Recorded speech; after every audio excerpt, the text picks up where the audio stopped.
Assalamualaikum warahmatullahi wabarakatuh. Di sini saya akan menjelaskan tentang prinsip dasar akuntansi perbankan,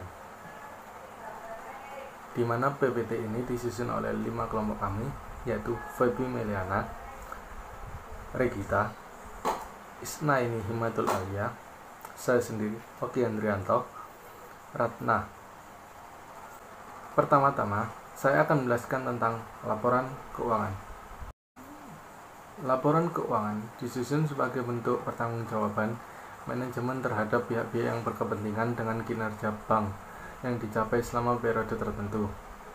Bagi manajemen bank, bahwa laporan keuangan yang telah disusun dapat digunakan sebagai pedoman dalam penyelenggaraan akuntansi.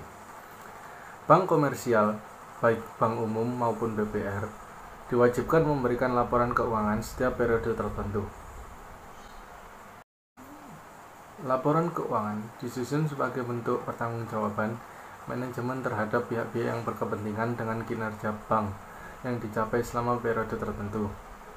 Bagi manajemen bank, bahwa laporan keuangan yang telah disusun dapat digunakan sebagai pedoman dalam penyelenggaraan akuntansi. Bank komersial, baik bank umum maupun BPR, diwajibkan memberikan laporan keuangan setiap periode tertentu. Laporan keuangan bulanan. Pertama, laporan keuangan bank umum yang disampaikan bank kepada Bank Indonesia untuk posisi bulan Januari sampai dengan Desember akan diumumkan pada homepage Bank Indonesia. Yang kedua, format yang digunakan untuk laporan keuangan publikasi bulanan tersebut sesuai pada ketentuan yang berlaku. Yang ketiga, merupakan laporan keuangan bank secara individu yang merupakan gabungan antara kantor pusat bank dengan seluruh kantor bank. Laporan keuangan triwulan. Dalam laporan keuangan triwulan yang wajib disajikan yaitu pada akhir bulan Maret, Juni, September, dan juga Desember.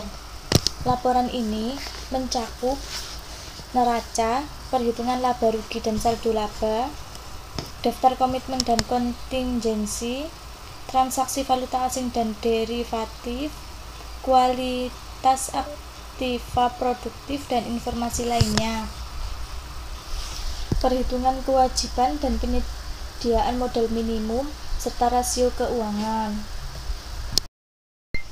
Laporan keuangan tahunan.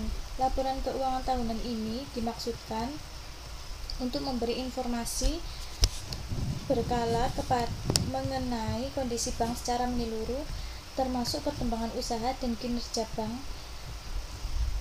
Seluruh informasi tersebut diharapkan dapat meningkatkan transparansi kondisi keuangan bank kepada publik dan menjaga kepercayaan masyarakat terhadap lembaga perbankan.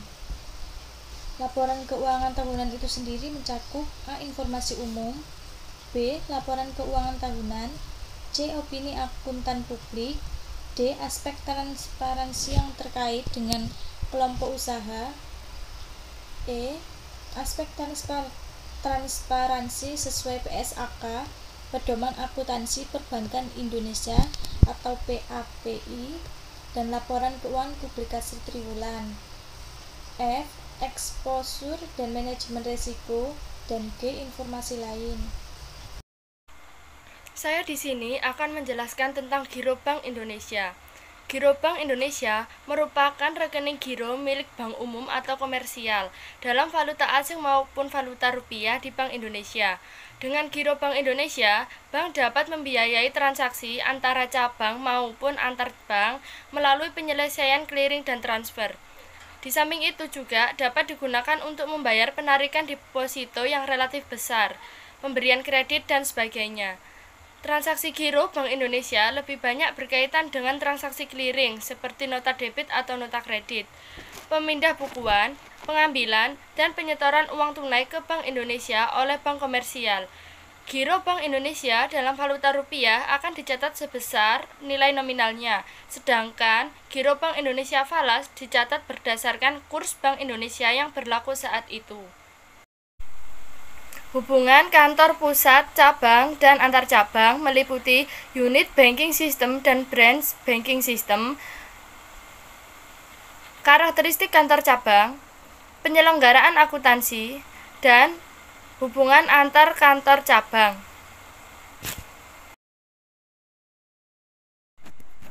Ciri-ciri yang menganut banking system adalah organisasinya relatif kecil, ruang lingkup operasi terbatas, delegasi wewenang masih terbatas, keputusan kredit lebih cepat karena prosedurnya tidak berbelit dan langsung ditangani oleh direkturnya. Sedangkan ciri-ciri yang menganut branch banking system adalah bank lebih fleksibel untuk melakukan diversifikasi produk yang lebih bervariatif. Bank dapat melakukan intermediari lokasi. Bank dapat melakukan ekspansi fisik ke daerah ekonomi baru. Kantor pusat membuat perencanaan jangka panjang dan kantor cabang untuk rencana yang jangka pendek. Delegasi wewenang lebih jelas dan mantap. Sistem ini lebih memungkinkan untuk menjangkau pasar terdekat dengan adanya cabang-cabang. Ciri-ciri yang menganut sistem branch banking system yaitu satu, bank lebih fleksibel untuk melakukan diversifikasi produk. Yang kedua, bank dapat melakukan intermediari lokasi. Ketiga, bank dapat melakukan ekspansi fisik ke daerah ekonomi baru. Dan keempat, kantor pusat membuat perencanaan jangka panjang. Kelima, delegasi wewenang lebih jelas dan mantap. Dan yang terakhir, sistem ini lebih memungkinkan untuk menjangkau pasar terdekat. Adapun kelemahan branch banking system yaitu ketika cabang menerima permohonan kredit yang bukan kewenangannya atau di atas plafon yang ditentukan cabang, maka proses perkreditan menjadi lebih lama karena harus melalui kantor pusat. Karakteristik kantor cabang. Beberapa karakteristik kantor cabang sebagai unit bisnis yang berdiri sendiri. Yang pertama adalah kantor cabang didirikan oleh kantor pusat. Dalam artian dibiayai oleh kantor pusat, misalnya diberikan modal kerja berupa uang tunai, diberikan aktiva tetap seperti gedung, tanah, kendaraan maupun aktiva lainnya, sehingga siap beroperasi. Yang kedua adalah kantor cabang memiliki kewenangan untuk bertransaksi dengan pihak ketiga, dalam artian transaksi itu baik menyangkut penghimpunan dana maupun penempatan dana, misalnya penempatan kredit perbankan. Yang ketiga adalah dalam hal membelanjai aktivitas cabang, kantor cabang dapat mendanai dari sumber dana yang dimiliki kantor cabang. Namun demikian, bila dana itu tidak tercukupi, maka bisa meminta bantuan kepada kantor pusat. Yang selanjutnya adalah kantor cabang mempunyai kewenangan dalam menganalisis permintaan kredit, memutuskan pemberian kredit, dan lainnya yang berhubungan dengan kredit. Dalam artian, keputusan tersebut harus tunduk pada standar pengkreditan yang telah ditentukan oleh pusat. Jadi nggak semena-mena, harus mengikuti persyaratan-persyaratan yang sudah ditentukan oleh kantor pusat. Yang kelima adalah kantor cabang dapat mengelola uang tunai hasil penghimpunan dana maupun dari pelunasan kredit dan melakukan transaksi pembayaran lainnya. Penyelenggaraan akuntansi. Penyelenggaraan akuntansi di tingkat cabang sebenarnya relatif sama dengan akuntansi pada bank sebagai badan usaha. Yang membedakan adalah kantor cabang, bank tidak memiliki rekening modal. Nah, sebagai pengganti rekening modal adalah rekening antara kantor atau RAK kantor pusat. Nah, rekening ini untuk menampung selisih antara aktiva dengan pasiva pada kantor cabang. RAK kantor pusat pada sisi kredit merupakan modal bagi kantor cabang, namun bagi kantor pusat merupakan investasi pada cabang. Nah, hubungan antara kantor pusat dengan kantor cabang bank tercermin pada pencatatan transaksi di kantor cabang, yaitu RAK kantor pusat, dan kantor pusat akan mencatat RAK kantor cabang. Hubungan antar kantor cabang. Hubungan antara kantor cabang pada bank yang sama akan terjadi sebagai akibat transaksi yang dilakukan antar cabang. Yang mengakibatkan adalah hubungan utang piutang antar cabang.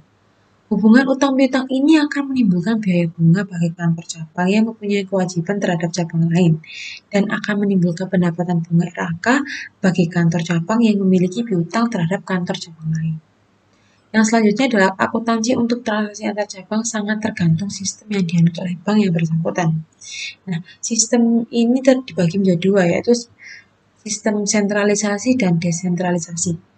Nah, bila bank menganut pencatatan secara sentralisasi, maka setiap transaksi antar cabang akan mengakibatkan pendebetan atau pengkreditan RA ke kantor pusat. Namun, bila menganut desentralisasi, maka masing-masing kantor cabang akan mendebet atau mengkredit RA ke kantor cabang itu sendiri. Praktik ini yang sering dilakukan bank selama ini adalah desentralisasi dalam pencatatan transaksi antar kantor cabang.